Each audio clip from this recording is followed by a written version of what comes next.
Hello, नमस्कार।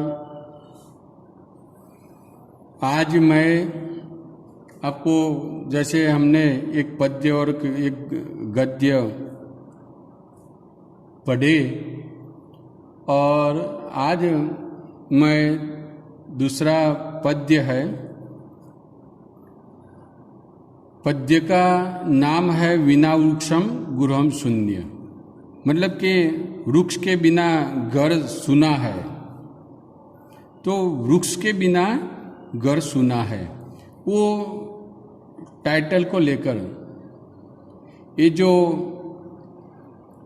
Chapter दिया है, इसमें भारद्वाज और भृगु के बीच में संवाद होता है, और उस संवाद में भारद्वाज ने भृगु से पूछा कि वृक्ष में जीव होता है या नहीं होता। ऐसा प्रश्न भारद्वाज ने भृगु से पूछा,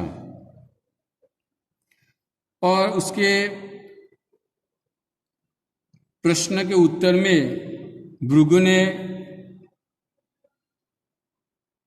कहा कि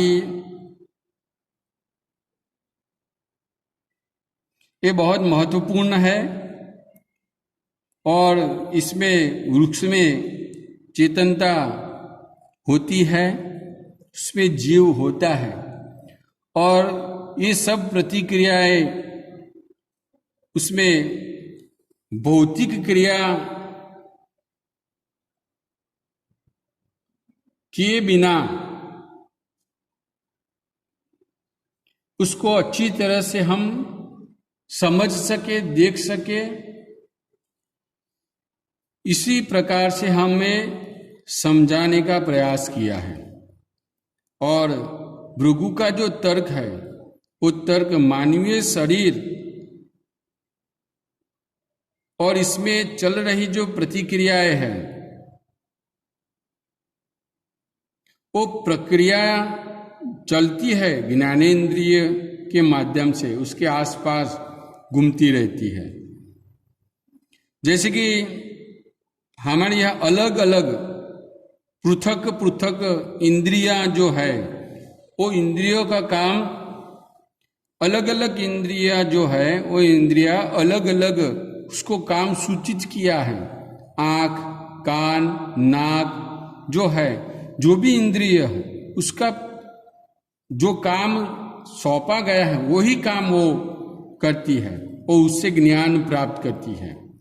जो भी इंद्रिय है, सब इंद्रिय हमें ज्ञान उसके माध्यम से प्राप्त होता है।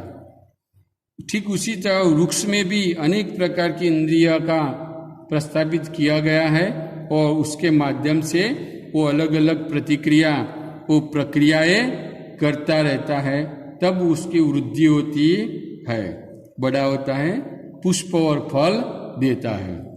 तो ये बात इसमें प्रस्तुत पद्य में बताया है। हम बारी बारी एक एक करके श्लोक मैं पढ़ूंगा और उसको आपको हिंदी में एक्सप्लेन करूंगा। देखो, वल्ली वेष्टयते वृक्षम सर्वतश्च एव गच्छति, न दुष्टेश्च मार्गोऽपि तस्मात् पश्यन्ति पादपा। वल्ली, वल्ली का मतलब वेल, जो वेल होती है, आपने देखा होगा वृक्ष को, वृक्ष जो होता है उसके इर्द गिर्द लपेटे हुए आगे बढ़ती है। वृक्ष हो, डाली हो, उस पर लपेट कर, सर्प की तरह वो लपेट कर आगे बढ़ती है। और आपने देखा है, तो वेल जो है, वृक्षम, वृक्ष को वेष्टयते तो विंट जाती है, तो विंट के आगे बढ़ती है। सर्वतश्च एव गच्छति, और चारों तरफ से वो गच्छति आगे बढ़ती है। न दुष्टेश्च मार्गे मार्गो अस्ति, न दुष्टे मतलब कि उसकी दृष्टि जो है, दृष्टि न होने के बावजूद मार्गो अस्ति, उसको मार्ग मिलता है आगे बढ़ने के लिए। तस्मात्, इसलिए पादपा पश्यन्ति, वृक्ष जो होते हैं वो वृक्ष पश्यन्ति, देख पाते हैं। वो पहला है। दूसरा, पूर्णय तथा गंधै दुपश्च विविधै पिपि अरोगाः पुष्पिता संति तस्मात् जिगृन्ति पादपा। पादपा मतलब वृक्ष। वृक्ष जो होते हैं वृक्ष पुण्य अपुण्य, पवित्र और अपवित्र, गंधई गंध के माध्यम से, विविधै धूपई और विविध प्रकार के धूपों से भी अरोगा पुष्पिता, अरोगी रोग रहित और पुष्पों वाले संति बन जाते हैं, होते हैं, पुष्प वाले होते हैं। वो रोग रहित और पुष्पों वाले, पुष्प से युक्त संति बनते हैं। तस्मात्, इसलिए जिगरंती, वो सूंघते हैं। सूंघने का वो वृत्ति क्रिया है, वो क्रिया करते हैं।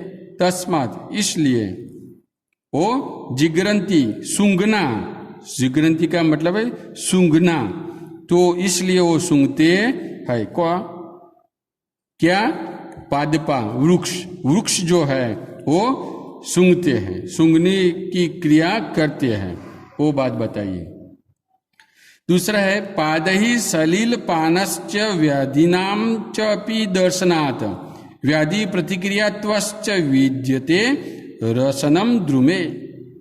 यहाँ पादई, दो पग बड़े, उसको पग जो है, पग दोनों पाँव के माध्यम से सलिल पानाश्च, पानी पीने के कारण, व्याधि नाम च अपि दर्शनात्, व्याधि माने रोग, रोगों को दर्शनात् अपि दिखाने के बावजूद, रोग दिखाने के बावजूद, व्याधि प्रतिक्रियात्वाश्च, रोगों को प्रतिकार करने की क्रिया की वजह से, रोगों को प्रतिकार करने की क्रिया की वजह से, क्या? द्रुमे रसनम विद्यते, द्रुमे वृक्ष में रसनम रसेंद्रिय विद्यते है, वृक्ष में रसेंद्रिय है। रसेंद्रिय मतलब जीभ, जिह्वा, वृक्ष में जीभ है, क्योंकि वो रोगों को प्रतिकार करने की क्रिया की वजह से उसमें जीभ है। इसके बाद, वक्तेन उत्पल नालेन यथो उद्वम जलम ददेत तथा पवन संयुक्त पादई पिबती पादप। इसमें बताया देखो कि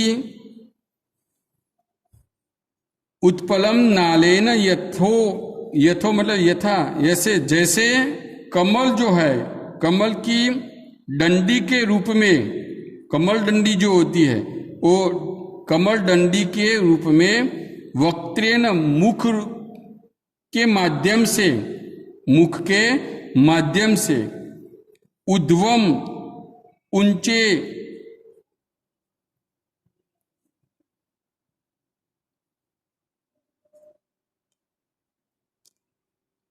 ऊंची जगह जो होती है वो ऊंची जगह से जलम आदेत, पानी खींचता है।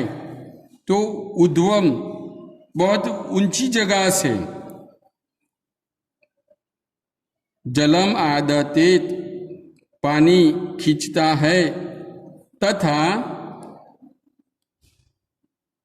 ठीक उसी तरह पादई पादपः पिबती, पादप वृक्ष, ठीक उसी तरह वृक्ष जो है वो वृक्ष पवन संयुक्त, पवन प्राणथी युक्त, पवन पवन प्राण थी युक्त, ऐसा पादई पिबती, स्व पाओ से, पग से, पिबती पीता है। तो ठीक उसी तरह अपने पाँव से, पाँव जो है वो पाँव अपने पाँव के माध्यम से वो पानी पीता है।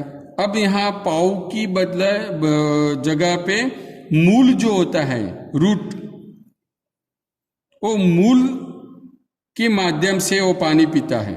यहाँ पाँव के मतलब उसका मतलब है मूल, जो मूल की वजह से મૂળના વડે પોતાના પગો વડે પીએ છે, એટલે કે પોતાના મૂળ વડે પાણી પીવે છે, એવો એનો મતલબ થાય છે કે પોતાના મૂળો વડે, એ મૂળ વડે પાણી પીવે છે। અહીંયા પગનો ઉલ્લેખ કરવામાં આવે છે, પાદહી પીબતી, એટલે કે પગો વડે પીએ છે। પગો વડે पीए છે मतलब उसको उसके मूल की वजह से, उसको मूल में जब पानी डालते हैं तब वो पानी पूरी डाली और पुष्प और फल तक पहुंचाने का कार्य करता है मूल।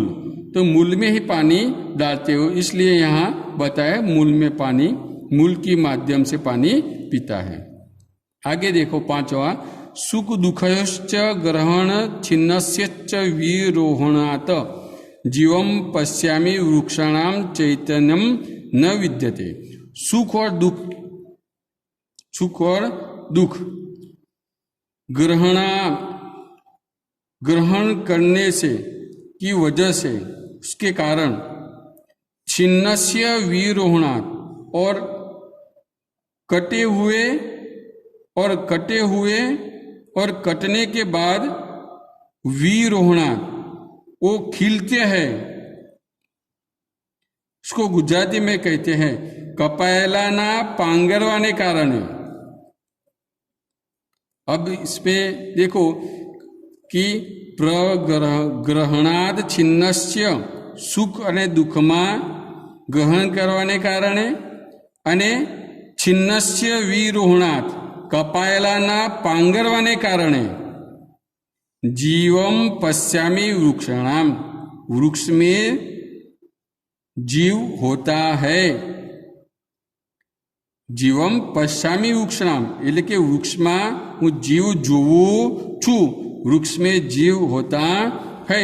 चैतन्यम न विद्यते, चेतनता का अभाव नहीं होता है। चैतन्यम न विद्यते, चेतनता का अभाव नहीं होता है, मतलब कि चेतनता नो अभाव नहीं, चेतनता है, ऐसा बात यहाँ बताइए। इसके आगे है तेन तत् जलम आदत्तम जरयति अग्निम मारुतौ आहार परिमाणश्च स्नेहो वृद्धिश्च जायते।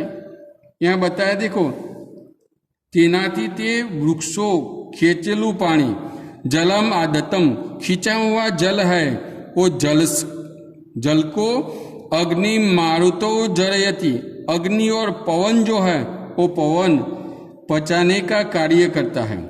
जरयति मतलब कि वो पचाने का कार्य करता है, और उसकी वजह से आहार परिणामश्च स्नेहो वृद्धि जायते, और आहार के परिणाम प्राप्त होने की वजह से, आहार परिणाम आहार का परिणाम मिलता है, आहार परिणाम मृत्यु होने कारण है, आहार का परिणाम मिलने की वजह से, इसके कारण स्नेहो वृद्धि चाहते, स्निग्धता और वृद्धि प्राप्त होती है। जायते वृद्धि थाय से, वृद्धि प्राप्त होती है, वृद्धि होती है। स्नेहो स्निग्धता, चिकनापन, स्नेहो का मतलब है स्निग्धता, स्निग्धता का मतलब है चिकनापन, और वृद्धि जो बढ़ता है, छोटा होता है छोड़, उसमें से धीरे धीरे बड़ा होता है, वो वृद्धि। तो स्निग्धता और वृद्धि जायते होती है, वो परिणाम की वजह से। पवन और अग्नि जब पाचन क्रिया के माध्यम से पाचन करते हैं तो ये परिणाम मिलता है, विकास भी होती है, वृद्धि भी होती है, इसलिए उसमें जीव है। आगे बताए, एतेषां सर्ववृक्षाणां उच्छेदम न तु कार्येत। यहां देखो आगे,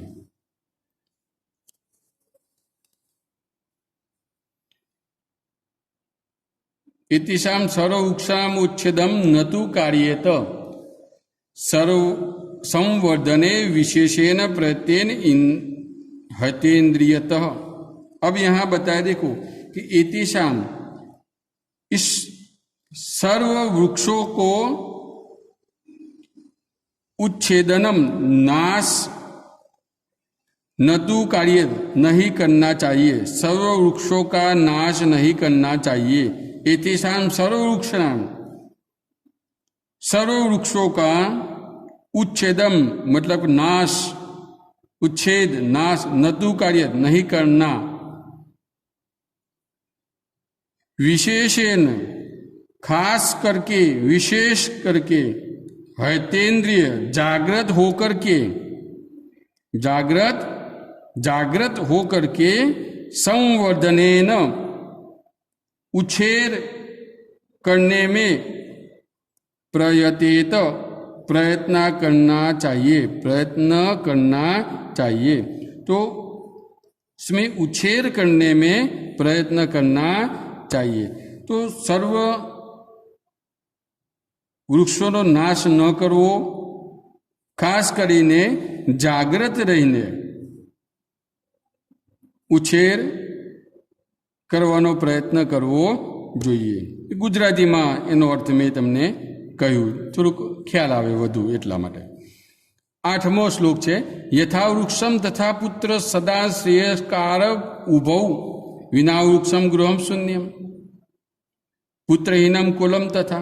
यथा, जैसे वृक्ष वैसे पुत्र, सर्वदा, सदा का मतलब सर्वदा, श्रेयस्कार उपो, वो दोनों कल्याणकारी होते हैं, वृक्ष और पुत्र, सदा, हमेशा के लिए श्रेयस्कार, कल्याणकारी, उभो बोले बन्ने, दोनों कल्याणकारी होते हैं।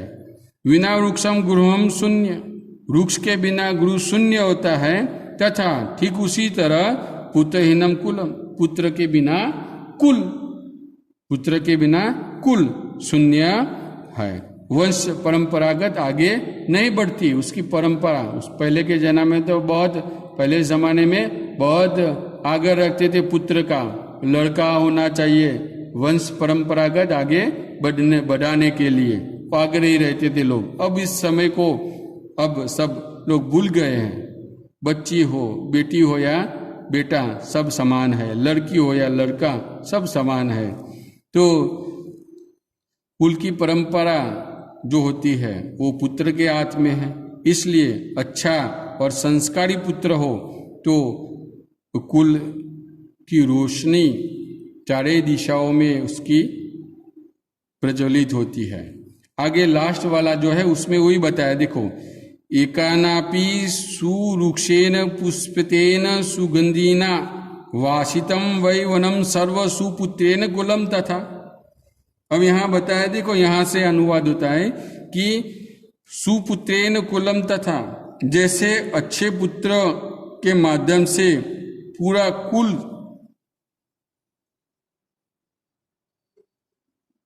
शोभता है, पूरा अच्छा तो पुत्र हो तो